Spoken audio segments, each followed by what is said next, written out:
संपूर्ण जगा देखता ख्रिस्ताला धरी मी, तयाची वार्ता सांगता लज्जान मानी मी. प्रभू येशू ख्रिस्ताच्या सर्वश्रेष्ठ नामात आपणांचं अभिवादन.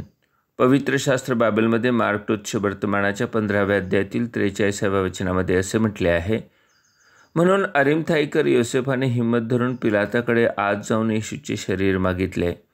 हा न्यायसभेचा एक प्रतिष्ठित सदस्य असून स्वतः देवाच्या राज्याची वाट पाहत होता. खरे तर रोमी साम्राज्यात वधस्तंभावर खेळण्याची शिक्षा झालेल्या व्यक्तीच्या मृतदेहाची रीतसर उत्तरक्रिया होत नसे, परंतु अरिमथाईकर योसेफाने येशूची उत्तरक्रिया करण्यास पुढाकार घेतला. हा योसेफ एक धनवान व्यक्ती होता. तो सज्जन व धार्मिक होता. तो न्यायसभेचा एक प्रतिष्ठित सदस्य होता. तरी तो येशू ख्रिस्ताचा गुप्त शिष्य होता. म्हणजेच त्याने येशूला अंतःकरणाने मसीहा म्हणून स्वीकारले होते. शिवाय तो देवाच्या राज्याची वाट पाहत होता. न्यायसभेने येशूला वधस्तंभावर खेळण्याच्या मांडलेल्या विचाराला व कृत्याला त्याने संमती दिली नव्हती. त्यांना तसे करण्यापासून परावृत्त करणे जमले नाही. कदाचित न्यायसभेत या विचाराला विरोध करण्याचीही त्याची हिंमत झाली नसावी. त्याला त्याचे सदस्यत्व काढून घेण्याची व त्याला वाळीत टाकले जाण्याची भीती वाटली असेल. मात्र प्रभू येशूच्या मृत्यूनंतर तो स्वस्थ बसू शकला नाही. ख्रिस्ताच्या शरीराचा अपमान होऊ नये म्हणून त्याने हिंमत करून पिलाताकडे प्रभू येशूचे शरीर मागून घेतले व स्वतःसाठी बनवून ठेवलेल्या नव्या कबरेत ठेविले.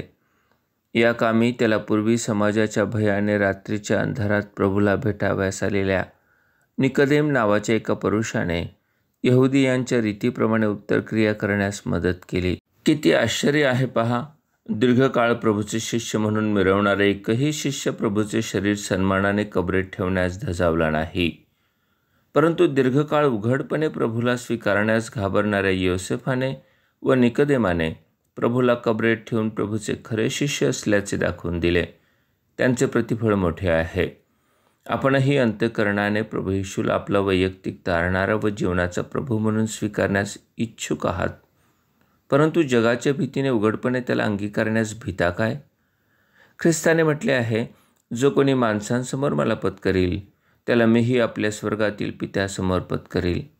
पण जो कोणी माणसांसमोर मला नाकारील त्याला मीही आपल्या स्वर्गातील पित्यासमोर नाकारील.